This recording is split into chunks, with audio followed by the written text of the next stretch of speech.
The PC gave us computing power at home, the internet connected us, and mobile let us do it pretty much anywhere. Now generative AI lets us communicate with technology in our own language using our own senses. But figuring it all out when you're living through it is a totally different story. Welcome to Leading the Shift, a new podcast from Microsoft Azure. I'm your host, Susan Ettlinger. In each episode, leaders will share what they're learning to help you navigate all this change with confidence. Please join us. Listen and subscribe wherever you get your podcasts.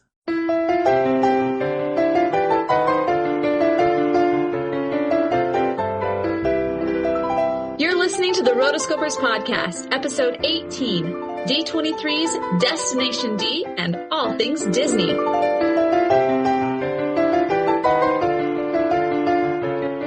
This podcast is sponsored by Audible.com. Audible is the internet's leading provider of audiobooks with over 100,000 downloadable titles to choose from. One book that we highly recommend is Disney War. Disney War covers the time period from when Michael Eisner joined the studio on and all the problems that kind of arose during this time. If you're interested in Disney animation and the history of the company, you need to read this book because it will help you understand all the inner workings and the politics that went on. Chelsea's going to mention this book multiple times during this episode, so if you want to get in on the action, you can get this book for free by getting a free 1-month trial from audible.com. Just go to audibletrial.com/therotoscopers. Again, that's audibletrial.com/therotoscopers for your free audiobook. Welcome to the Rotoscopers podcast, a podcast for animation addicts. Disney, DreamWorks, Pixar, Don Bluth, and everything in between. I'm your host, Morgan Stradling, and I'm here with my co-host, Chelsea Robson. Hello, everyone. And we had an amazing opportunity this weekend. Well, I guess it was last weekend. We went to D23's Destination D, 75 years of Disney feature animation. So it was an incredible opportunity that we were able to go to this. It's D23, if you don't know, it's Disney's super fan club. You have to pay a yearly fee, and it's just for the biggest and best fans, I guess, of the Disney company. And so it was really cool. We aren't members because a lot of the events are in LA, Florida, different places. And so it doesn't really make sense for us to be members. But we happened to come across tickets and were able to go. It was really awesome. So thanks, Chelsea, for winning those tickets for us. Woohoo! Yeah, we would really like to thank Stitch Kingdom for holding that contest where we could win. Yes, thank you.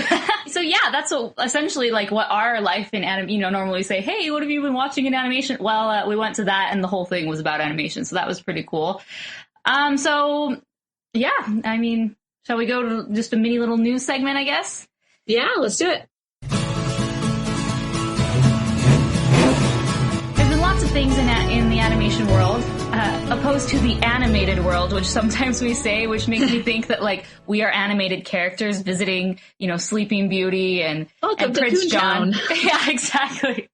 So I mean, whatever. I guess it's both. It's in the animated world and the animation world. I don't know. Right. But so kind of the big thing recently is Brenda Chapman, she's a co-director for Brave, and she's the one who came up with the idea. Brave was based on kind of her relationship between her and her daughter. She was actually let go from the film about a year and a half ago, and Mark Andrews came over and finished directing the film. She was always on board with Pixar. She was never officially released, but I got the feeling, or I got the vibe that she wasn't actually there doing something. It was more like, yeah, you're with the company because that would just be scandalous if we fired you, before your movie comes out. Anyway, so like I kind of predicted, the movie was released. It's been about a month. I think her contract with Pixar's up. She's officially left Pixar. She's announced it. And she's at Lucasfilm Animation, and she's actually working on a super secret project for them. I guess the only thing we know about it is that she's working with Kathleen Kennedy. Interesting. Yeah, she can't say what project it is, but I guess she's really admired Kathleen, and she's, grateful and surprised, she says, to be working on this project with her. So, I really respect Brenda Chapman because she was an animator at Cal Arts. That was her background, her degree. She went to Disney. She was really key during the Disney Renaissance. She went over to DreamWorks. She directed The Prince of Egypt. She was the first female director of an animated film. I really liked that movie too, so props to her. I want to do that one soon because I love that movie. Anyways, then she went over to Pixar and now she's over at Lucasfilm. So like what I appreciate about her is that she's not afraid to explore animation in different companies. She's not super tied to one company, that she's just willing to go, one, where the job is, where the work is, and two, where she's able to be creatively free. Yeah, I'm actually really happy to see that she's found her place over at Lucasfilm's animation. I'm excited to see what comes out of them because they really haven't had too many real projects around. So I'm excited to see that. You know, hopefully she'll be able to help them develop something a bit non-Star Wars. So good luck to Brenda. Can't wait to see what she's working on. So by the time this episode's released, Paranorman will be out in theaters, and Chelsea was able to see a screening of it. So just very quickly, Chelsea, you posted your review online. So you can go to the rotoscopers.com/reviews and you can check out her review. But Chelsea, how do you like the film? I liked it. Like I said, on the website, you do have the actual review of the film. One thing that I really noticed, the different characters were very unique. I was very impressed with the layouts, with all of the technical aspects of this film. It was really quite cool to just sit and watch. It was fun. Awesome. So what did you rate it? I rated it about 3.5 stars. The main problem that I had with it was that there are some parts of it that really are not kid-friendly. And I did see some kids in the audience, and so that kind of rubbed me the wrong way. So I was like, ooh, that's not good. But I think that's one of the main things. Don't go into this thinking that it's for kids, because it's not at all. But it's got a good message, and it's got a good story arc, I think. So if you're a fan of stop-motion animation, you're not going to be disappointed in that aspect. Very cool. So also, Chelsea, we have a contest about Paranorman. I know. So for the next week or two, going up until, let's just say the last day of August. So August 31st, we're going to close this contest out so everyone gets a chance to enter. So we have a Paranorman prize pack. It contains a lot of things that I guess are mentioned in the film. There's a pair of slippers, which are key to the film. There's a toothbrush, a Paranorman t-shirt, flashlight. So all these... Keychain. Yeah, keychain. So, I mean, kind of your normal swag, but then some of them, like slippers, you normally don't pick slippers up at things like that. No, you don't. They're really cool looking slippers, too. They're the ones that he uses in the film, and they're kind of grotesque in an awesome way. So our contest, it's really easy. It's all you have to do is you have to go to Chelsea's review of Paranorman and then just leave a comment, either why you're so excited about to see the film, or maybe not excited to see the film. And then also, if you've already seen it, maybe who your favorite character was. Anyways, just like leave your name and email address in there so we know how to contact you. That would be awesome. But yeah, so we're going to pick a winner randomly on, I guess, September 1st. So good luck, everybody. I hope you win. Awesome. Well, right now we are heading over to an interview that we did with our good friend Kameron Nabal. Now, he works at all the Disney parks, and really cool having been able to go to Destination D, which is held at Disneyland Hotel. We were able to talk to him a little bit beforehand and get a little bit of the scoop of what's going on over at the new California Adventure areas. So here you go. Welcome to the Rotoscopers podcast. Today we have Mr. Kameron Nabal. Cameron works at Walt Disneyland and has worked there for a few years now. How long have you worked there, Cameron? I am going on my 5th year. Woo! That's right. Yeah, a lot of fun. Yeah, seriously. We're really excited because this year the new Cars Land just opened over at the Disney California Adventure. And they also have a whole new entryway to the park. And it's really cool because it focuses a lot on the animation side of when Walt first came to California. I'm really excited to see it. And so that's kind of one of the reasons why we asked Cameron to be on here, so he can tell us a little bit about what to expect as far as the cool insider scoop of what's going on at Disneyland. Okay, so first, explain what your job is and, kind of how you've rose through the ranks over the years. Okay, I would love to. Well, I started off in the wonderful world of entertainment at the Walt Disneyland Resort, portraying numerous roles in various shows and character meet and greet locations, which is actually where I met Chelsea and Morgan. And just through the years, I've been making lots and lots of magical memories, helping out with all sorts of very, very fun and special events. I don't know if you remember Miley Cyrus's 16th birthday party, but I got to kind of be media for that, and that was very, very cool. Nice. Ooh, I didn't know that. Yeah. And then, honestly, this California Adventure project has been 5 years in the making. And it's really weird actually walking around now and not seeing like 300-foot cranes backstage and just a whole bunch of construction. So it's kind of cool. We're like, oh, wow, I can walk through this now. But our expansion, this Cars Land and Buena Vista Street were kind of the period on our 4-year expansion. It started off with the opening of Midway Mania, and then through the years, World of Color, we debuted, Ariel's Undersea Adventure, and then capping it off with the big reopening of Buena Vista Street and Cars Land. And then kind of with the new park came my new responsibility, working inside the park and actually helping out with entertainment and shows around the resort over there. So a lot of fun, a lot of new changes, and it's very exciting. Nice. So what is your title now? Entertainment deployment. I kind of make sure all the shows and stuff happen throughout the day. So you have you shifted away from princess duty? Definitely shifted away from princess duty, even though they're still kind of one of my responsibilities. But guarding the princesses is not my job anymore. Well, we're really glad that you actually had that job because that's how we met you. That is how we met. Yeah, almost 3 years ago. Yeah, it's crazy. Hey, I've always wondered, like, what was your perspective on how we met? My perspective on how we met. Well, it was unexpected, but I'll tell the story. I think it was Christmas time. It was Christmas time, right? Yeah, it was the really slow week, 2 weeks before, everybody comes. So the park was dead, which was awesome for us. Yeah. The smart time to go. Right after Thanksgiving, right before Christmas, the park wasn't very crowded. I remember it was very early in the morning. Like we had just taken down the ropes to set up the princess location. So I was working at the princess location back then. I got to portray the role as a very cool, royal squire. And one of those duties included opening the location. So we opened it and it's literally like 7:15 in the morning. I might have woken up an hour ago and I'm standing there at the entrance to the location and Morgan and Chelsea, there they are. They come on up and I remember Morgan so lively put it, your sign is wrong. Your sign up at the front, it's wrong. So I asked them to show me, what she was talking about. Of course, and I guess the entrance sign had the wrong show times on it for the day. Then I let my lead know and we fixed the sign. Then I was like, okay, these girls are cool. And we were cool because we bossed you around. Well, no, they're cool because they really noticed the show times. You kind of paid attention. You weren't just kind of one of those, go with the flow. You guys had a plan and the sign clearly wasn't part of the plan. No, not at all. No. Then you finally got up to the venue and I think the line was an hour long. And then you met all the girls. And then you took a picture with me because I was standing in the back and you're like, oh, we have to get a picture with the guy who we told to change the sign.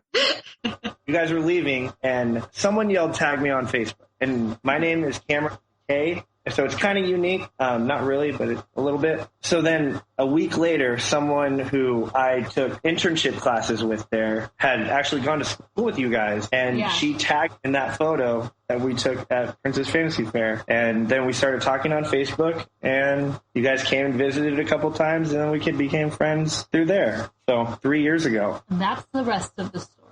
The rest of the story. Yeah, that's essentially how it happened. Did I miss anything? No. Just essentially that we called you our Prince Charming because the princes really don't wander around the parks too much, it seems. So you were our Prince Charming, so we took a picture with you.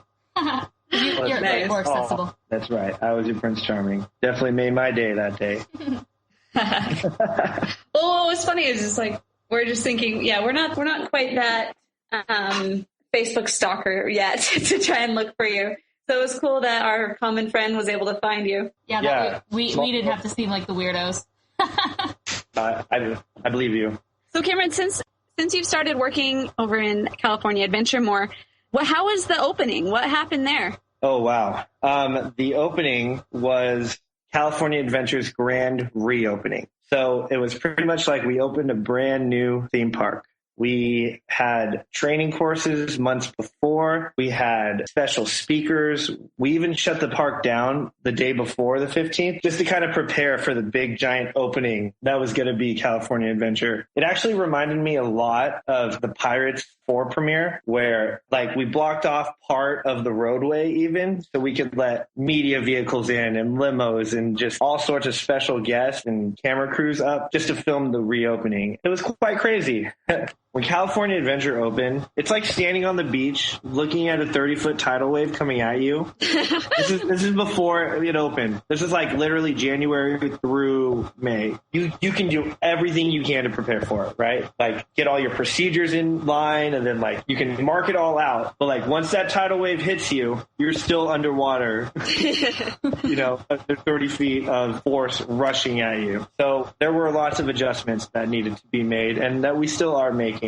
Like my position is California Adventure's never had a deployment lead, we'll call it lead, but so I was one of the people who really got brought onto this team. We've been so busy and our park has been very, very full of lots of happy guests. That's awesome.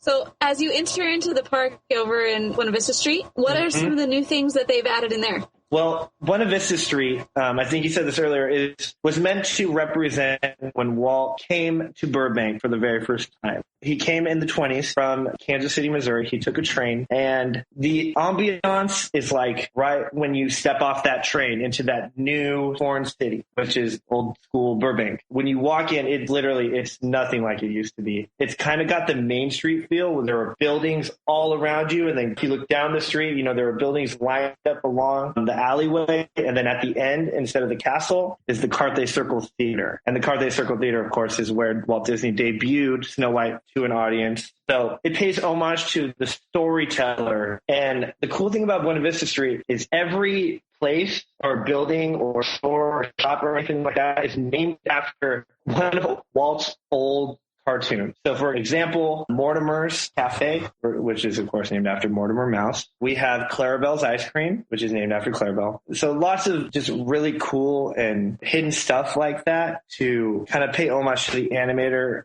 that was Walt Disney, because he loved his stories and his old school cartoons. And I feel that California Adventure we took a step back and took our roots from the animation standpoint. And that's kind of why you see Pie-Eyed Mickey everywhere and old school Goofy and the how-to Silly Symphony cartoons, just to get back to our roots in the animation. And that's really what Walt Disney oversaw. And that was his big contribution to animation, was all of his Goofy characters. And California Adventure definitely pays homage to all of that. Yeah, that's the thing I love about California Adventure now, is that before it was kind of just this hodgepodge.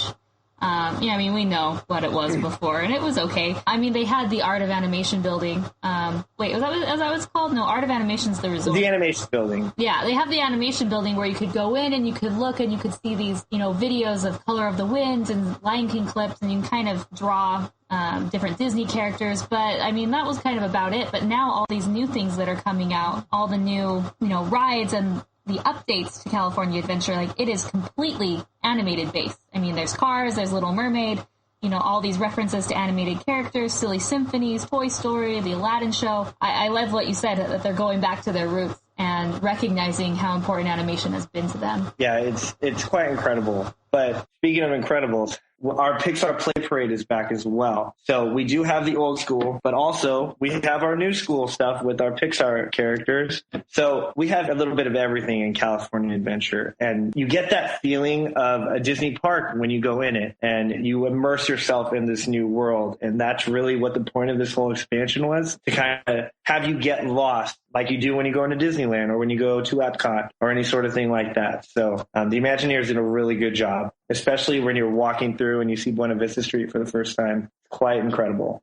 That's awesome. I can't wait to go see it sometime. I'm planning on going in September, maybe, hopefully. We'll see how it works. Hopefully by then crowds will die out. But well, you'll have a tour guide either way. So. Yay, Cameron! Well, that's kind. So let's talk about. I can't promise the crowds to go down. Sorry. Yeah. Oh, come on! Don't you have a magic wand they give you? It's called a clipboard. Awesome. So, I remember beforehand they did have an area where you can see different animators. They start drawing and everything. Do they still have that now? Yeah, we do. The Animation Academy is still inside the animation building, and you can learn to draw your favorite Disney characters. In the same building, you can talk to Crush, or you can, do a voiceover of your favorite Disney movie. So the Animation Academy, that's... Oh, really? That's cool. Yeah, it's like, yeah, if you're like a big Lion King fan like myself, I'll go in there and like film a scene from Lion King just on my voice. That's awesome. It is fun. So employees do still have fun there when they work, even though we're there every day. And the common misconception is that some may not have fun. I can tell you that, no, I have fun every day that I still go to work. You can tell that by the passion. And like every day when you walk in there, you can tell that a lot of the employees enjoy what they do, which is really good because it helps everybody else enjoy being there. Yeah, well, Disney is fantastic. And Walt said that, you can have all these great things, you can have these awesome structures and rides, but really, it's the people that are going to make it special. And I definitely didn't say the Walt quote right, but it's what he meant. He valued his employees, and we definitely take care of our own. But I think the fact that I just get to come to might sound cheesy, but one of the happiest places in the world every single day and help make magic for if only one person, then I kind of did my job. My job is to make people happy, and that's a pretty special thing. Not a lot of places can say that. That's for sure.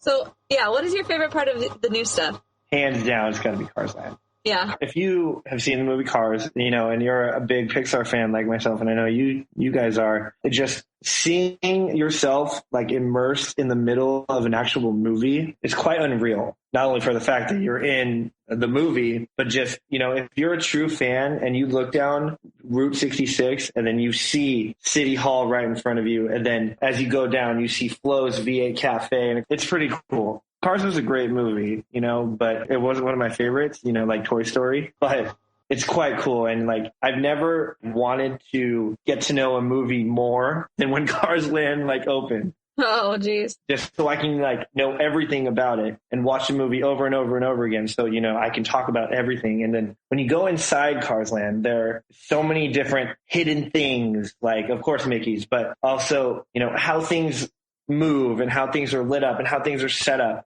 are just so cool. For example, if you ever go to Flo's V8 Cafe, the awnings look like pistons, and the way the pistons light up are the same way as a V8 engine. Nice. So the cylinders move as the real V8 engine, and just, that much detail went into building this land, and they definitely left no stone unturned. It's quite incredible. I definitely recommend going to Cars Land.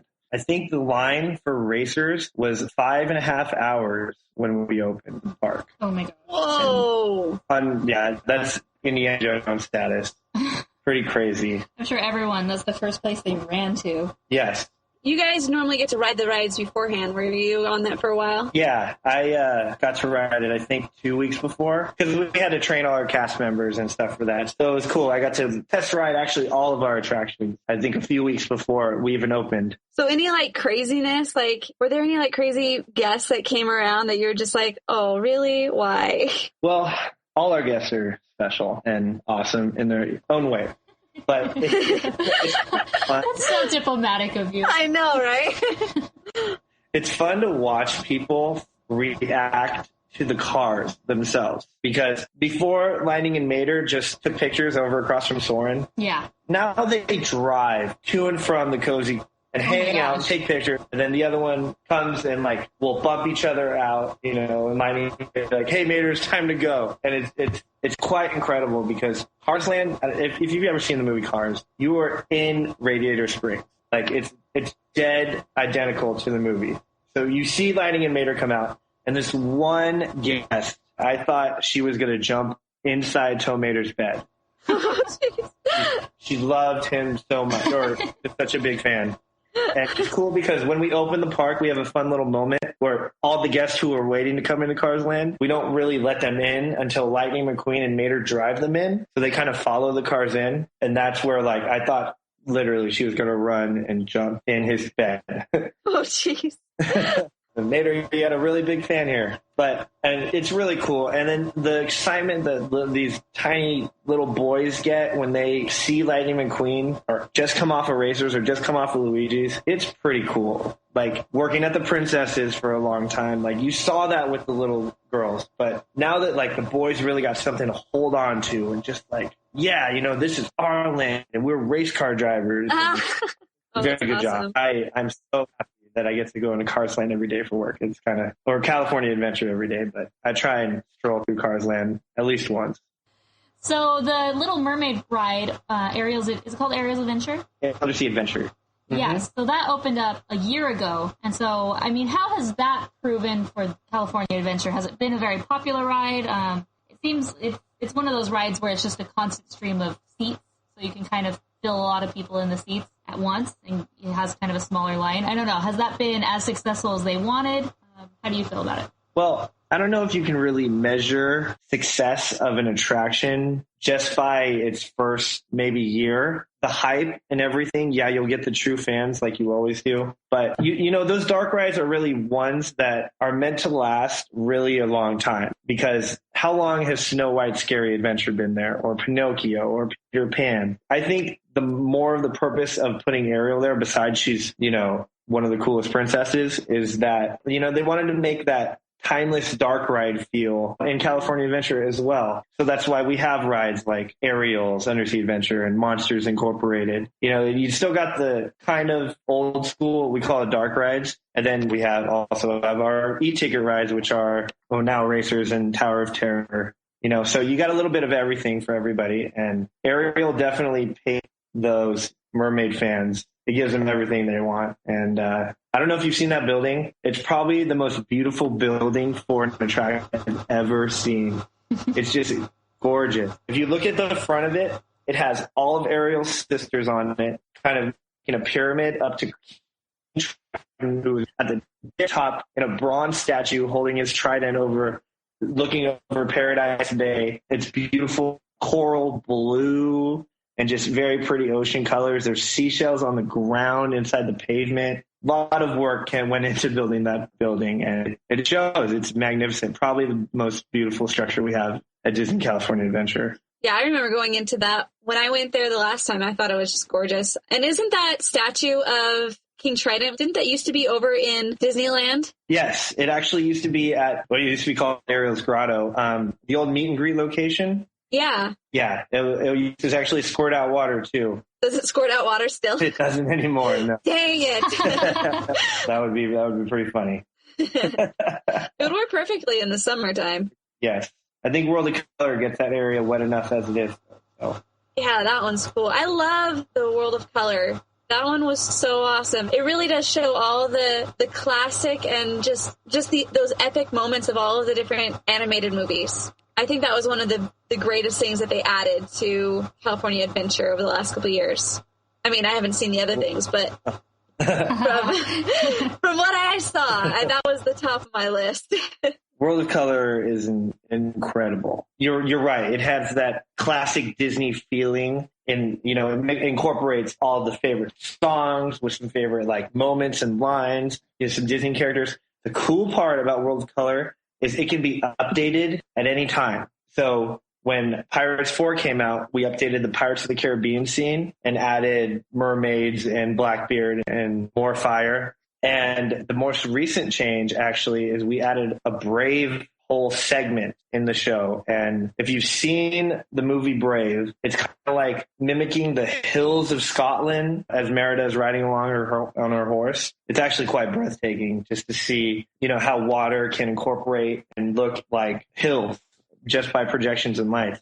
Also with World of Color is we're introducing glow with the show mouse ear hats. I don't know if you've been on YouTube and seen this thing, but we now sell mouse ears that glow in sync with World of Color. What? That's incredible. Yeah. I've seen some videos, but it seems like it'd be even better in person. It is. I definitely have bought ears and gone. Yes. Not only do they glow with World of Color, but they glow at different spots throughout the resort, not just California Adventure, inside Disneyland, and even inside the Haunted Mansion. Ooh. Yeah. So awesome. merchandise is starting to glow with our attraction. Kind of like a signal sent out, and then the signal in the ears, it'll coordinate with whatever color pattern or signal that the transmission is sending. It's just like a chip that triggers once you hit a certain point. Yeah. All right. Yes. Yeah, and if you're at home, it doesn't glow with World of Color. I've tried. Oh, no. So I know California Adventure, the expansion, everything's kind of finished and closed off for the most part. They've added the Mad Tea Party and all these new rides. But are there any new attractions coming in the future? Or are they kind of going to lay off for a while? Or are there any new characters that will be added to the parks? I guess both Disneyland or California Adventure. Well, as of right now, California Adventure just finished its expansion. We are currently undergoing a new, actually, fantasy project. So where I actually met you two, that place is being reconstructed into something else. Mm-hmm. And they are moving the Princess Fantasy Fair area right to where the Carnation Gardens used to be. And there used to be a stage over there. And old people would all dance. of that is now. And it will reopen in spring 2013. But it's going to be fun. I've seen lots of concept art for it. And it looks like there's going to be, classic princess storytelling, but maybe some dancing and some fun crafts and, that fun princess excitement that only, Disney can provide. I always thought that they were missing the boat with the princesses. They really didn't put enough emphasis on them, growing up. And I just know that I would have, they always had emphasis on it, but, I like how they did the whole Princess Fantasy Fair. And they, just put them all together in, one spot. So it'll be cool to see the new spot that they put them and actually have it look official, Yeah. I think the best part, it's going to be next to the castle. Ooh, even better. Which is, princess, castle, kind of a classic trademark. So, I'm excited. So when Tangled came out, Rapunzel, she had her tower built, and she was there with Flynn Rider. Is she still there? She is still there, yes. Okay, and then obviously Brave just came out, and I've seen pictures online of Princess Merida. Is she at Disneyland? Merida is at Disneyland, along with her brothers. They take pictures with her, and it's actually more than just a meet and greet location. You can pick clan, you can shoot a bow and arrow, you can even play hot potato the Scottish way, and it's over by a small world, right over to the corner there. Okay. Yeah. It has these stairs that you kind of go up on it. Yeah, the villains used to be over there. Yeah. Oh, that's exciting. Didn't know that. So that's going to be there, at least through Halloween time. And, she's got a lot of hair. That's the first thing we always mention every time we talk about that movie. The hair. Yeah, it's nuts. But, right now, new and exciting things. Awesome. That's so fun. California Adventure gets just as much, if not more, people in Disneyland now. Yeah, really? That's what I was going to ask you. How's the capacity been? Because before it was oh man, we can't pay people to come over there. But I highly doubt that's true anymore. Not anymore. Now our line's 2 hours in the morning to get in. Fast passes for racers go so quick. Yeah. Has California Adventure had to shoo people away yet? Where it reaches capacity and they have not shut the gates yet. I don't know. Probably if we have another 24-hour Disney day. Oh, how is that? Oh my God, we had to shut the gates on that. Really? That's cool. Yeah, it was insane. Disneyland hit attendance records, over 100,000 people in the park. Oh my gosh! Wow. Which is insane. That was pretty successful, I'd say. Cameron, thank you so much for joining us. We're so happy to be able to hear all the new adventures that are going on over at California Adventures. It sounds like it's going really well, and we're happy to see that they've done actually so much more with the animation and putting that into your experience there. It's really cool. I can't wait to go head out there and see it. Yeah, you guys definitely have to stop by sometime. Awesome. Thanks for having me on the show. Thank you much. Bye, Cameron. Take care. Bye. Okay, so now on to our main event. We, Chelsea and myself, we were able to go to Destination D, which is an annual event that the D23 fan club puts on. I guess it switches off every year between the D23 Expo, which is a huge event, and the smaller, more intimate Destination D. So this one, there was probably about 1,000 people there. It was held at the Disneyland Hotel in their convention center, and this year's theme was essentially anything and everything Disney feature animation. They did kind of branch off into non-features, like some of the shorts and commercials maybe, but we're going to talk about that. So first impressions, Chelsea, what did you feel about this event? I was really excited to go see it. They had a lot of different events going on, a lot of different panels. So that was fun to be able to see all the different people. For example, we got to see Don Hahn, who is a producer of like almost everything from Beauty and the Beast to Emperor's New Groove during the Disney Renaissance time. He's a really cool guy, very nice. Yes. We also got to meet John Musker and Ron Clements, writers and directors, producers of some of our favorite movies like Aladdin, which we will be doing very soon. Yes, that's actually our next film, everybody, because we haven't done a film in a while, and it's just because all these things have come up. But our next film will be Aladdin, so get ready. Yes. So we were able to get a few little fun things in there that it was cool to be able to just see the insider scoop from all of these different people. Yeah, so it was a 2-day event. It was Saturday and Sunday. It was all day, and they had little breaks in between. Sometimes the events went long, and so our breaks just got cut. I really liked it. It was exciting. It was fun. As a Disney animation fan, which for me is the animation that got me into animation. You know, I grew up watching the animated Disney films, and then kind of branched out from there into some of the other things. And so Disney obviously has a huge part of my childhood, because that's when, you know, as I was growing up, it was just every year there was just another awesome movie, you know, Beauty and the Beast, Lion King, Pocahontas, all these movies that just I loved and became a part of me. So it was cool to go back and look at that. Should we just go in order and talk about, you know, what happened each day? Yeah, I think so. Okay, so the first thing is they had like a little intro, and they had this video that had all the clips from the different films, and, you know, it makes your heart feel warm, and you're so excited because I love Disney. And then, I love this one part where it was like, you know, it wouldn't be Disney unless we spontaneously break out in song. And like then suddenly there were all these like Disney fan volunteers who went up and down the aisles, and they just started dancing to all these Disney songs, like a Disney medley. That was pretty cool. I was like, okay, that's a nice way to start it off. Yeah. And then, you know, a bang of confetti at the end. Yeah. Very classy. Yeah. So the first panel that we saw was the first Golden Age of Animation panel, and it talked a lot about the 9 old men. You know, Disney selected, he had a bunch of animators, but he chose these 9 about in the 40s that were his main animators, like the real stars of the studio, and they really were experts of their craft. And people always, and they still talk about them, they still analyze their films because they just understood animation so well, even in its infant stages. It had Disney legend Bernie Mattinson, animation layout artist Joe Hale, and director Ted Thomas.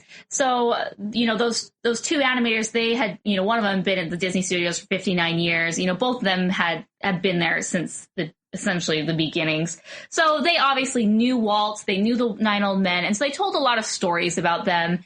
To me, this wasn't the best way to start off the show, because these guys were old men in themselves, and they were just kind of, sometimes they go off on tangents, and they'd be talking, like it was random, they like started talking about the Black Cauldron, which definitely isn't the first golden age of animation. I was like, okay, just talk about the Black Cauldron and how that came to be. So it was really funny. I did enjoy a lot of the stories. I can't really think of anything off the top that stood out at this moment. Well, they did tell a bunch of stories about how they came to start at the company, which was funny because they both started out in the mailroom. Oh, yeah. So, yeah, so if they were animators, you know, wanting to be animators, and they just went over to the studio and just like, hey, can I have a job? And so they just started in the mailroom and worked their way up until they were actually like assistant animators and in-betweeners, and just had some of the major key roles in the company. Yeah. So that was fun. Then the next panel right after that was the second golden age of animation, and it focused, so that essentially the Renaissance that we talk about a lot. And so that also focused a lot on Roy E. Disney and the contributions that he had given to the company, because he was really instrumental in keeping animation alive. In the 80s, I guess, like this is when Michael Eisner came in, and there were talks of getting rid of the animation department altogether. And he was part of the board, and he said, no, don't do that. I will take care of animation. And so really, we owe a lot to Roy, because if you don't know, sometimes it gets confused, like which Roy you're talking about. There's Roy Disney, who was Walt Disney's brother, but Roy E. Disney is Walt's nephew, so Roy Disney's son. So, I mean, he had grown up and he'd worked at the studio, right after his 20s and continued to work there after his dad and his uncle died. And then he continued to be on the board, was integral in saving Walt Disney Animation. So this was kind of a tribute to him. They gave him one of those golden Mouskers while we were there. The Oscar for Disney people. Yeah, so not too many of these are ever given out. And yeah, I've been able to read the book Disney War lately. You can find that on audible.com. It's a really, really great book. And I've learned so much about this time period. And he really was kind of underappreciated when he first got there. Then later on, he was able to kind of take a little bit more charge. But he was one that's was always part of the team. Everyone looked at him as just part of the team. No one special. He didn't see himself as anything special. And he was there to really build that foundation in the animation studio and throughout the company. What was cool is the very beginning of this panel, they showed this awesome video, which had cameos from Don DeLuise, Michael Eisner, and then Roy at the end played Walt himself, which was really cool because he looks a lot like Walt. Yes. And yeah, I didn't realize that it was Roy that pitched the Animal Kingdom. So had Roy not been there, we wouldn't have the Animal Kingdom. We wouldn't have a lot of the different nature videos. He was very much an integral part of everything Disney, not only because he had the name, but because he really did make a lot of difference. Roy was really a great guy. Yeah. So, the problem I have with these first two panels is that I come here and it says 75 years of Disney feature animation. So I'm kind of a stickler for the rules. So I'm expecting this to be only about the movies. Obviously, the people who are part of the movies are important, but I felt like it was more about the people than the movies themselves. And I understand why they did it, but okay, the first panel is all about the golden age of animation. And they did, all those animators, they shared their favorite scenes from Bambi, from Lady and the Tramp, Pinocchio. So that was cool because I kind of got a glimpse of that and was able to talk about those movies. But this one, I don't feel the second panel talked anything about the Disney Renaissance at all, other than the fact that Roy was there and was doing all these things during it. And that was kind of a big letdown for me. They didn't show any clips from the films. During this whole event, they didn't even mention these films by name. They didn't say, here's a video that shows all 51 of our films that we have done over our grand history. There were some films that were completely ignored, which was strange to me. Films that are very prestigious, yet they didn't, talk. You'd expect them to ignore some other films, like The Black Cauldron, but for some reason that got mentioned a lot. So this, I guess, was my problem because especially during the second golden age of animation for Disney, that's when I was growing up. So that's when I was excited. I was like, ooh, I want to learn about this. I want to learn all these things. But it just didn't really happen that way. And maybe it was just a logistic thing. It just didn't make sense to be our first film was The Little Mermaid. Then we moved on to Beauty and the Beast. So I guess an important thing is that these people who had interactions with Walt, with Roy, with the Nine Old Men, they are getting older and passing away. So this knowledge essentially will be lost unless they do things like this. I guess the movies will always be there. But yeah, so that was, I guess, my disappointment with the morning. I was like, oh, is this what this whole thing's going to be about? Just a bunch of old guys talking about other old guys? It was fun.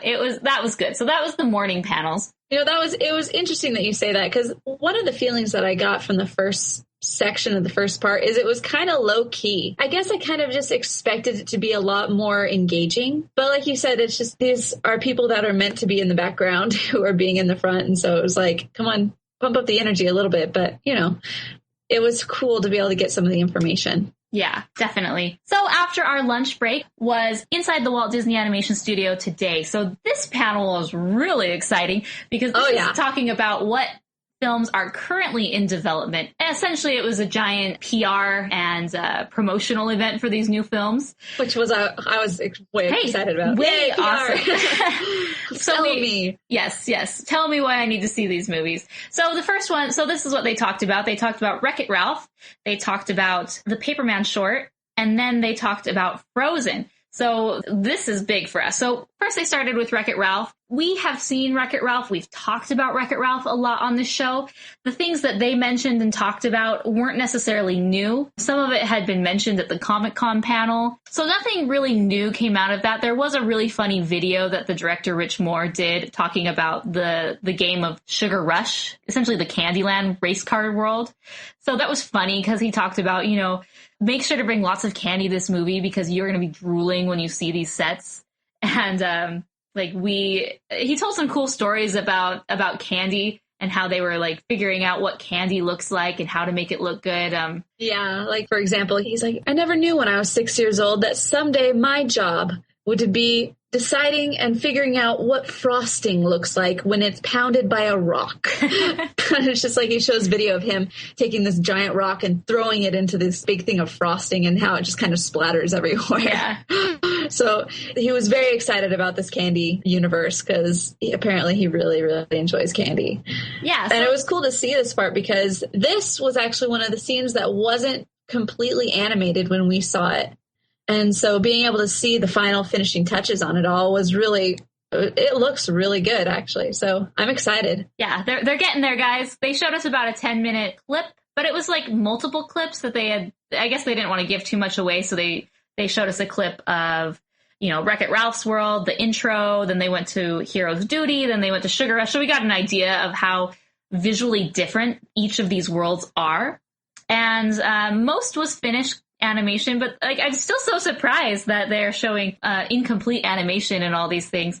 But I mean, I've always been a fan of that. The old Disney trailers from the 90s, you know, they show the pencil tests and, oh, this is what's coming up next in the Walt Disney Studio. So that was really exciting. Not much more to talk about for Wreck-It Ralph. We've talked about it at length. So the next thing we got to see, we were screened Paperman, the short which we've been talking about, which is, you know, supposed to be very revolutionary. And so that was exciting because apparently this is the first public screening they've done. They've shown the film, obviously it played at the Annecy Film Festival. They've showed it to like insiders in the industry, but not necessarily to a public audience. So that was really cool to be a part of that. You know, the first people they show are the Disney, you know, crazies. Crazy in a good way. I mean that in a good way. Super fans. So I loved Paperman, not to spoil it and not to talk too much about it, but what it is they wanted the feel of 2D animation and of the hand-drawn line, but they wanted to keep the technology of the CGI stuff. And so what this is they build models in the computer of the characters and they completely animate it that way.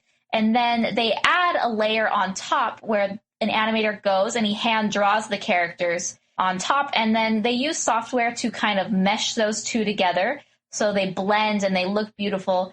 And it looks great. I do have to admit, it seemed sort of jarring at first because it was so new. It did sort of remind me of a motion comic.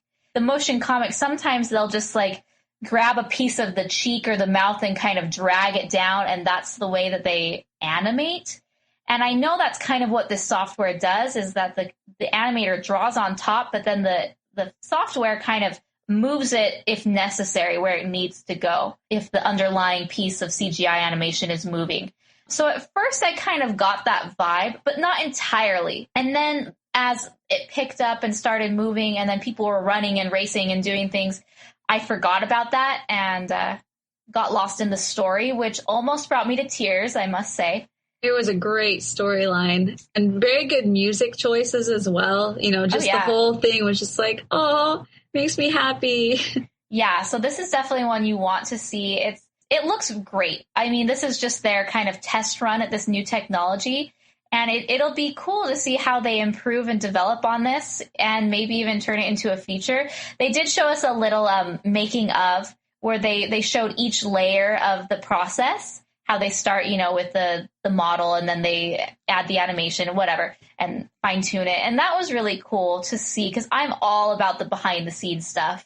And that's what I guess I thought D23 Destination D would be, was more of like a behind the scenes thing. But I guess that's not for everybody. But I just eat that stuff up. So I loved it. So yes, everything you've heard about Paperman is true. It's really beautiful. So our next film that we were shown is the first look at Disney's Frozen, which comes out in November 2013. So that was really exciting because, I mean, this movie's been in development for a long time. You know, it's been noted that even Walt Disney was interested in doing The Snow Queen, which is the original fairy tale by Hans Christian Andersen, who also did The Little Mermaid. So this has been in development, not really in development, but an idea since then. And then in the 2000s, it was kind of in and out of development. And there's pictures online that people say, oh, this is the new concept art for this film, but it's like 5 years old and has nothing to do with it. So we officially got to see, we didn't see any animation, which I was bummed when they said like, ooh, the first audience is going to see Frozen or see a clip from it. There was no clip. No, not at all. No. So they did have a bunch of concept art for the areas, for the backgrounds. Yeah. So they had that concept art, which is beautiful. It's very much was it based on Norway or Sweden? I think so. It looked like that. They said that was kind of their inspiration, just European cities that are, more northern and beautiful. And we also saw the concept art, or I guess the concept art, and then paired with the final renderings of the characters. So of Anna, who is played by Kristen Bell. What was the main dude's name? The main guy that she meets up with? His name was Kristoff. Kristoff, yes. So we got to see Kristoff, and then also was it Olaf the snowman? Yes, the mater type. Yes, a total. I mean, so what happens? They told us about Frozen. There's these two sisters, Elsa and then Anna, and Elsa has a deep secret. There's this prophecy in their world that says there will be a ruler with an icy heart, or, that will take over through her power. And she has this power to control snow and manipulate the ice elements in that way. And she keeps it a secret because she's hoping that she can change and that this prophecy won't be about her. Well, it comes to the fact there's a coronation ceremony. And in it, something happens and her power is revealed. Everyone is completely shocked. Elsa, was chosen as the queen and Anna was not. In this moment, Elsa essentially freaks out and decides, okay, well, I'm going to escape to the mountain and build my fortress of ice and rule there. And so that's kind of a big scene in this movie, is because she doesn't want this prophecy to come true. But in doing so, she's making the prophecy come true by trying to avoid it, which usually happens in things like this. Right. And so then and she also tries to, because she goes off on her own, she tries to create her own friends because there's nobody around her. And so she starts making things. And what Chris Buck, the director who was there, awesome, woo-hoo. Shout out to Chris Buck. He talked about how when you start making pancakes and the first one is just kind of not very good and you end up throwing that one away.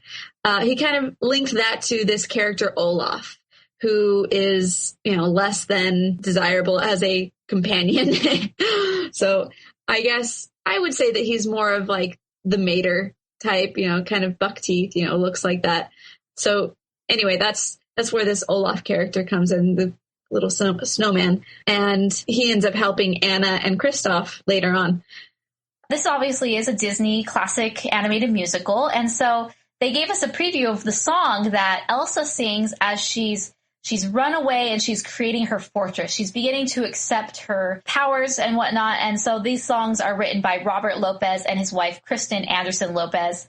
They had a girl up there who sang it. Obviously, it wasn't Idina Menzel who was singing the song. There was this other girl. She was accompanied by a piano. She sang this song was it called Let It Go? I don't remember the name of the song, actually. But the chorus has this phrase, let it go. Chelsea and we wrote down the lyrics because obviously there were no cameras. There was they had people patrolling the aisles. Every 3 seconds there was someone looking down to make sure that you were not having a camera, you were not recording this. So we had to do our best and do it by memory. So we wrote down the lyrics super quickly and then tried to keep the tune in our head. So Chelsea, you are going to sing this song for us. Yes, and we did end up missing one of the lines in there, but it's fine. I looked online to see if there's anything out there at all, and I couldn't find anything. So this is your very first preview of this new song that Idina Menzel will be singing in the new movie Frozen. Let it go, let it go. I'm one with the wind and sky. Let it go, let it go. You'll never see me cry. Let the storm rage on. The cold never bothered me anyway. Yes, so it's very cool. It has a different vibe. This role is totally typecasted for Idina Menzel because it is. I thought so too. I mean, if you've ever seen Wicked, this role she's playing is totally Elphaba in Wicked, where she realizes I'm going to accept my powers and I'm going to go and I'm going to do good with them, or I'm going to revolt against this corruption. So kind of similar. It's just funny. I was like, wow, this song is totally a Defying Gravity song. Exactly. Yeah. And it's even written in sort of the same style where those big belting notes that Idina is really known for and she can definitely hit. It was good. I mean, it'll be interesting to hear her sing it because the girl who sang it wasn't exactly my favorite. I'm not quite sure where they got her, considering so many of Disney employees or at the parks are fabulous singers. Yeah, that one was kind of interesting. They could have really gotten somebody else to sing it, but I feel bad saying that just because it's like, oh, this girl was up there doing her best for she may have been a D23 employee or whatever, but it was really good. I mean, it may actually be just a really hard song to sing. So that's that. So anyways, this is in the synopsis that Disney has released, but Anna, she meets with this gang of ragtag, misfits, along with Kristoff.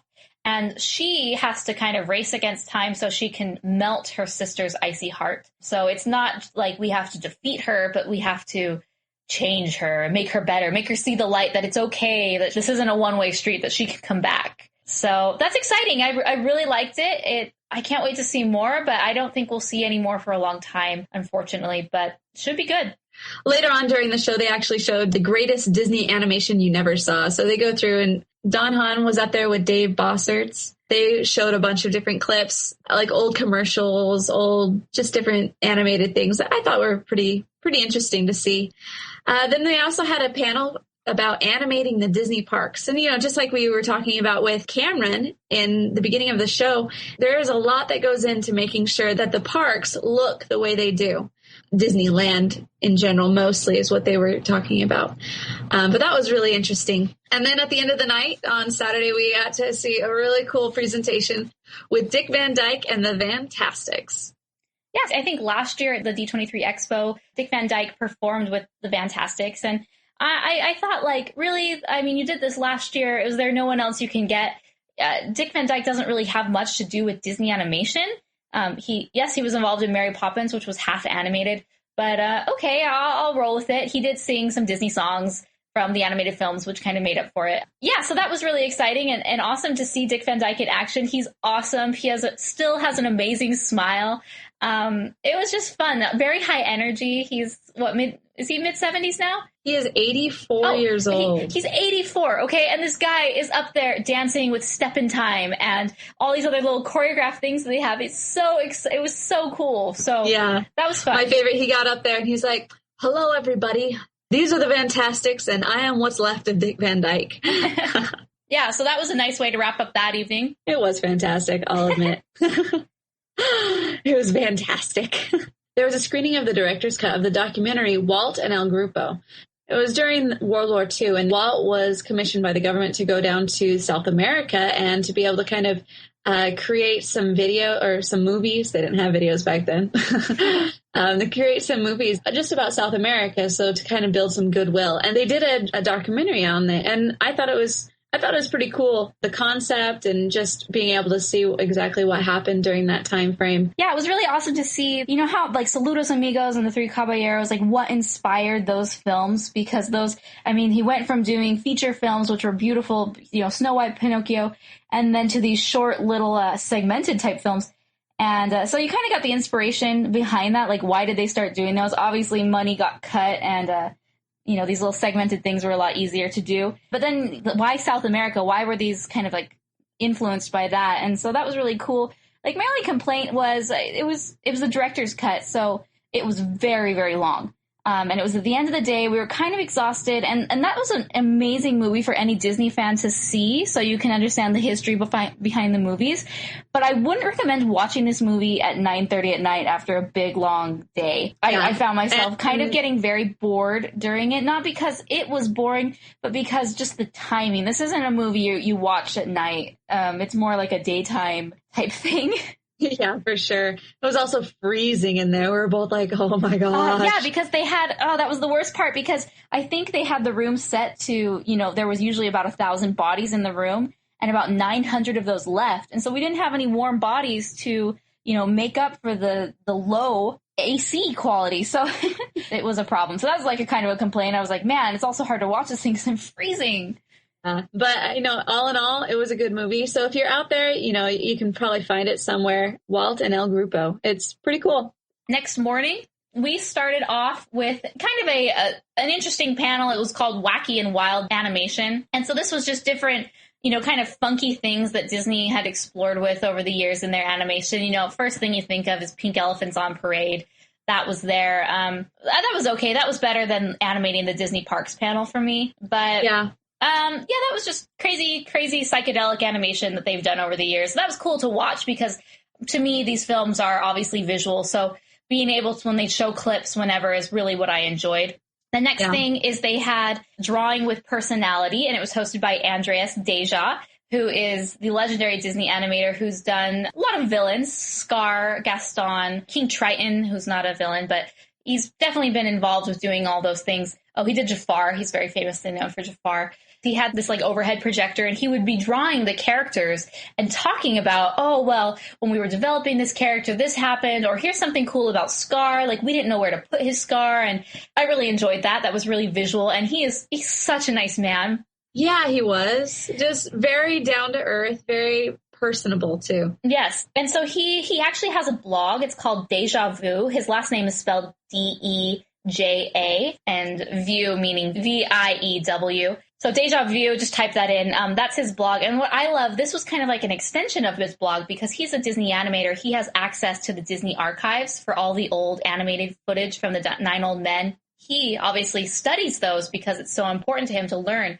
And so he would show these cells or these animation keyframes and be like, isn't this lovely? Look at the way these animators were able in just 2 drawings to show the emotion. And, the back is arched here and then suddenly it's straight. It was just, if you love that kind of stuff, go to his blog because he'll put a picture up and then he'll analyze the animation in 2 or 3 paragraphs very deeply. And it's so exciting. So that was really exciting to have him there. That was probably one of the best panels for me. I love that one.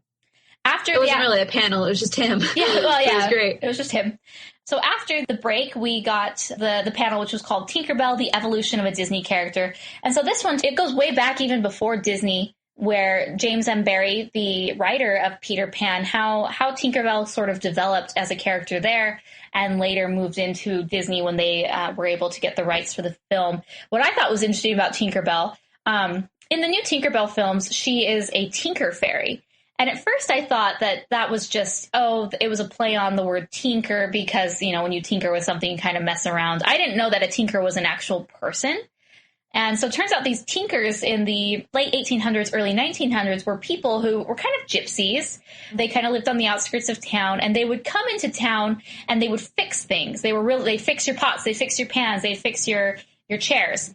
And so they were really good at tinkering with things. And when they would come, they would put bells on their wagons or on their carts so you could hear them and get all your supplies ready to give to them. Originally, Tinkerbell in the play was called Tippy Toe.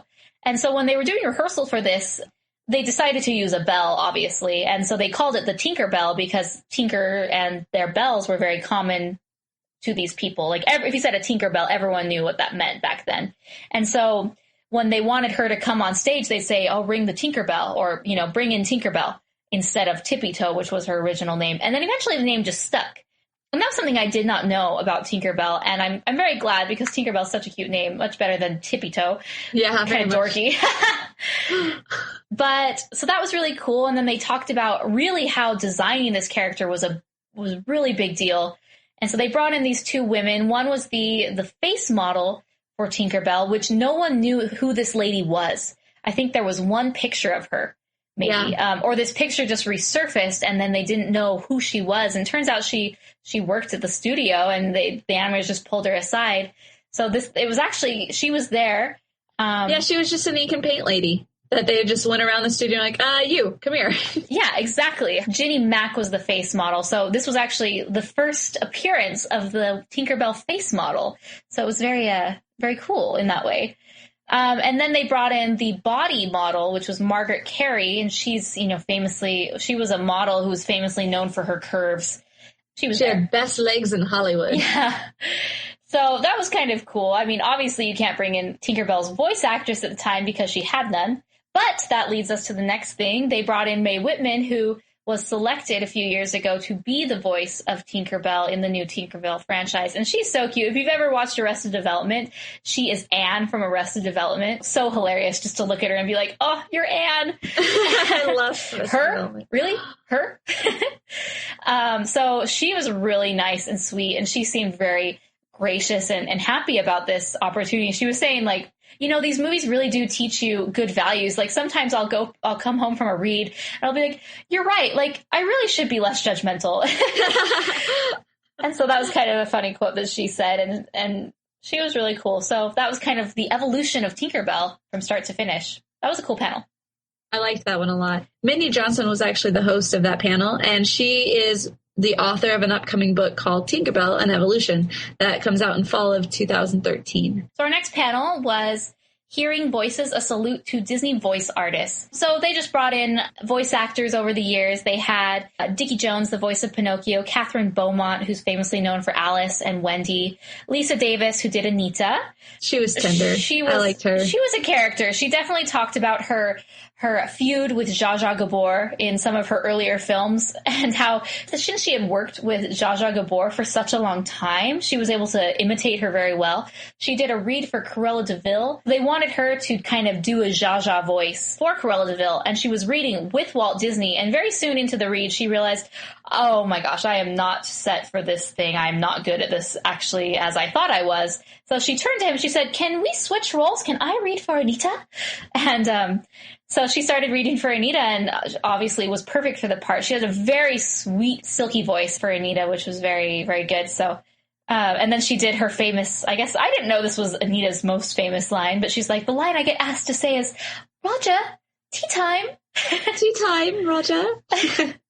So that was really cool. Also who was there was David Frankham, who was Sergeant Tibbs. That was really kind of funny. I liked him. Okay, so then there was Bruce Reitherman, who actually was the son of Wooly Reitherman, who worked at the studio. He did Mowgli and Christopher Robin. He was obviously the youngest on the panel. Mid-40s, but looked great. I know. And Bill Farmer, the voice of Goofy, which we will talk about. And then lastly, Chris Sanders, who did Stitch. So Bill Farmer, just hearing the Goofy voice come out of his mouth was, insane. Amazing. I was like, oh my gosh, I can't even imagine that. I love it. So they showed a clip. They showed clips for each of these movies, their best lines or lines where they were showcased. But they showed a clip from a Goofy movie, which is very near and dear to my heart. I very much love this movie, and I would love to review this movie soon. So, yeah, Bill Farmer is awesome. So because this was the 75-year anniversary of the movie Snow White, this next segment was basically the capstone of the entire weekend, where they talked about Snow White and how it came about. And they had two really cool interviews with Marge Champion, who was the live-action reference model for the character. It was really cute. She's like 94 years old. She's like 94 years old, and she gets out there and she's doing her little strut and just kind of walking out like, holy girl. I guess that's what happens when you dance your entire life. Yeah, she said she had a Disney archivist with her on stage, and there was something she said, and then the guy like piped in, and she's like, oh, thank you. She's like, there's nothing like having an archivist next to you. And that was a really funny quote that she said, and everyone was laughing about it. She couldn't remember a name of someone, and she's like, oh, I don't remember his name. Oh, it was this person. Oh, well, thank you. Yeah. Great. So, but she had a lot of character. Like, I liked her a lot. Yeah, so I liked this panel. It was really exciting to see Snow White and have them talk about it. There was definitely a theme through this was kind of the body models for the characters. I guess, I don't know if the body model industry is less hard on the body than actually being a voice actor because they live longer and they're the only ones left. But those were very prominent stars at this. But it was also really cool because you don't ever see that. Yeah. You get to see these people who they were the inspiration for these characters. And she talked about even how Walt at the premiere, they didn't want her to be anywhere close to the front because they used live action and Walt kind of wanted her in the back and like, don't show off that it's you because it'll ruin the illusion of that it's a real thing. Yeah, people won't understand what that means, that you were the body double. They'll think that we just traced you, which is not true. So, she told some stories which were really cool. That's one thing I appreciate about her. She had lots to tell. She was talking about the Snow White scene where Snow White's running through the forest and she's in the scary woods, and how when she was filming that for the reference, essentially it was a clothesline with a lot of ropes hanging around. And they put a football helmet on her because typically, I guess when you're drawing, your character's head is going to be a little bit bigger than their body proportionally than what it would be in real life. So she was just kind of like floundering around with this football helmet on, and it was just, she couldn't talk, she couldn't hear what was going on. And so after about 1 or 2 takes, they said, okay, get rid of that. That's not working. But yeah, she also said like they had these clotheslines around her and she was like, it really was scary because I didn't know where I was going and I kind of started feeling like I was going to fall over at any moment. And so the artists were able to get a little bit of my actual emotion out of that because of it. Nice. She was a very large highlight of the whole show. Mm-hmm. And one tidbit about Snow White that I never knew is that originally the Wicked Queen, she didn't have a raven as her pet. It was actually a panther. So that's a little bit of trivia knowledge that I picked up. I didn't know that. I guess they figured ravens are a little bit easier to draw. Yeah. Last but not least, the main event of the show was an intimate concert with Alan Menken, who has done everything since Little Mermaid on. The last thing he recently did was Tangled, and everything in between. He has been the composer-songwriter for all of these songs that we grew up with and we loved.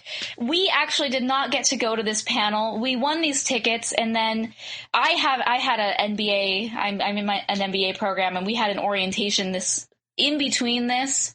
So Friday afternoon, I finished my orientation. I went, picked up Chelsea. We drove to California, and then I had to be back Monday at 8 a.m.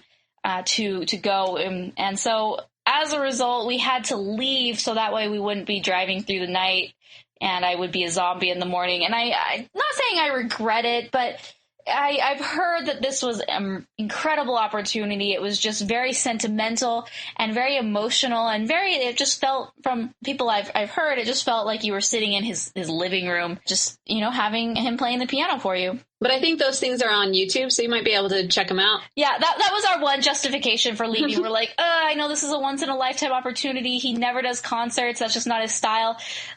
But we can watch it on YouTube, so I guess that will make up for it.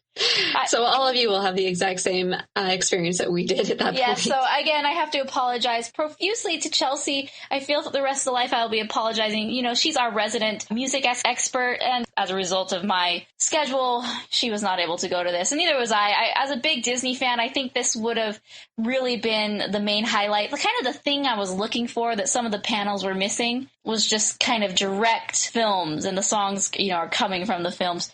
But so yeah, go check that out on YouTube. I haven't had a chance yet, but I definitely am going to once things settle down with school. So that essentially was Destination D. So Chelsea, give us your overall last thoughts about this. Overall last thoughts. Destination D, it was definitely a once in a lifetime thing. Now, obviously it's the 75-year anniversary of the Snow Whites and all of the animated feature films. And so they kind of gear their shows every time that they do this to that theme. And it was really beneficial for us to be able to go and be able to see just how everything starts. Yeah, I love Destination D. It was fun for me to go. It was cool to go and to see the fans and the interactions that they had. And you didn't feel like the weird girl anymore, who loves Disney and loves animation. You definitely felt you were on a level playing field with everyone else. Everyone understood you. They weren't going to judge you. So that was fun. And I loved the panels and getting a chance to see the people who worked on these and talk about them, Disney animators, famous clips, lost clips, hidden clips. So that was kind of cool, was kind of all this archive footage that normally you wouldn't get to see, is that they kind of open up the vault, the illustrious vault of theirs, and you got to go and see what was happening. So all in all, Destination D was a wonderful opportunity. I would recommend going to, if anyone said, would you go again? I would say yes, I definitely would go again. Yeah. And also one thing I noticed, you talked about the fans. I noticed, because we've been to Comic-Con, and, there's the fans there are, on the caliber all of their own. But something that I realized about this one, because there were no costumes, there were no crazy fan, of that type. But everyone was just so nice. When we first got there, we were just talking, we need to find somebody to take a picture of us in front of the sign. And right away, somebody turns around, I can do that for you. Do you need me to email you these pictures? Da-da-da-da. Everyone was just so nice. And that was something that really struck me of I love Disney fans. They're great. Mm-hmm. So last thing, we're just going to do our mailbag segment. We have a ton of fan mail. Ever since Hypeable, we had a very vocal audience. A lot of people have been writing in. If we haven't responded back to you, we haven't forgotten about you. That just means you're in queue to be on our show at some point. So we're just going to read a few of these that kind of relate more to Destination D. And then next episode, we're kind of doing a bonus episode. It's not going to be on our normal 2-week schedule. It's just going to be released when it's released. It's with an animator who worked on Paranorman. And then at the end of that, we're just going to make it all fan mail, because it's kind of going to be a shorter episode. So get ready for that, because that's really fun, because this is where people ask us questions and we're able to talk about it, and they may not relate to the show or they may not relate to the episode directly, but it relates to animation, and it's another outlet for us. Our first email is from Kyle James. He says, firstly, I love your podcast to death. Because of this, I thought I would submit an idea for a nerdy couch discussion, but I don't know how, so I sent it here. Well, thank you. This is a good place to send it. I'm currently watching Waking Sleeping Beauty. As I paused in the movie, I came to write this because I was afraid to wait and risk forgetting. Well, that's a very good thing to do. Yes. Anyways, the movie details the Disney Renaissance and the movies before it, and the animation department struggles to gain back their territory. I would love to hear a discussion about the Renaissance and highly recommend watching the movie. Well, I need to go finish my movie. Your fan, Kyle. Wow, when I first read this, it totally hit me, because I was like, this is awesome. I've been reading the book Disney War over the last couple months, and it's a huge book. It's 24 hours long from audible.com. But it's been so fascinating for me to be able to understand the inner workings of the company during this time period itself. And so another day, we're going to be talking a little bit more about this and kind of compare it to the movie, as well as other movies that we've seen from other animation companies. So I'm really excited about this. Thank you so much, Kyle. We will definitely be going into this later. Not too long ago, we were part of the show See You Real Late from WDW News. It's a podcast about Walt Disney World. And so he wrote in and he just said, hey there, this is Scott. I really enjoyed delving into animation with you guys. Animated movies have always been my favorite. Basically, animated is all I see aside from comic book ones. And you guys certainly know your stuff. Thanks, Scott, and thank you so much for having us on your show. We love being able to do interviews with other people as well. It's fun. So our next and last email, it says, I keep meaning to message you guys and forgetting, but I love your podcast. I started listening a few weeks ago after seeing you promoted on Hypeable. I just can't get enough. You guys are so entertaining and easily keep me going through long work days. Keep up the amazing work. You're magnificent, Kelsey. So I included that in there because I just every once in a while to get a little ego boost, not ego boost, but it just makes us feel good because it's like, oh, okay, this is worth it. People are liking our show because we love our show. We love animated movies, and we feel that we're very passionate about them. And so it was great to hear the good feedback from the Hypeable fans, because I know Hypeable fans, they have lots of options for the different fandoms. And so hearing that we fit into the Hypeable culture really makes me feel good about ourselves. So thanks, Kelsey, and anyone else who wrote us emails. You're still in line. We're going to get to you next episode. We love the emails we get, and we love the support from the show. So thank you so much. And one last thing, stay tuned for the next couple episodes. We have our bonus episode, which will be coming out within a few days, or who knows, with one of the Paranorman animators. And then we're going to do Aladdin. And then, oh my gosh, drum roll, please. we had an opportunity to have a conversation with the wonderful Dawn Bluth. And so that interview will be posted shortly thereafter. Once again, we do have the contest going on with Paranorman. If you go and you leave a message of any kind that you want on my review on the website, you will be entered in to win all of that Paranorman swag. And last but not least, I don't know if you've noticed on the website, but we do have a button on there. It's called the donate button. Here at the Rotoscopers, it's actually, it takes a lot of work to put all this in. We have to pay for a lot of hosting costs and even, traveling over to California to be able to get more inside scoop. All of these things they have a little bit of price tag that comes through. So we would really appreciate it. Even if it's $1 or so, just head on over there and go to the donate button. If you like our podcast at all, if you'd like to keep it coming, that is going to be such a help for us. And we'll give a shout out to you at the end of our podcast as well. And we actually have had one donation since we put the donate button up. It's Alberto. So thank you, Alberto, for your fine, lovely contribution. That's very nice of you. And thanks for supporting the show because it really means a lot. Also, don't forget to review us on iTunes. You can just go and write us a quick review. It helps spread the word. Tell your friends. Go on Hypable. Comment. Let people know about the Rotoscopers because we think we're pretty awesome, but we need you to spread the word and let people know that that's not just us plugging ourselves, that we're actually... So thank you so much. We had an amazing time at Destination D. It was really fun, and we're great that we could share this with you. So until next time, we're the Rotoscopers.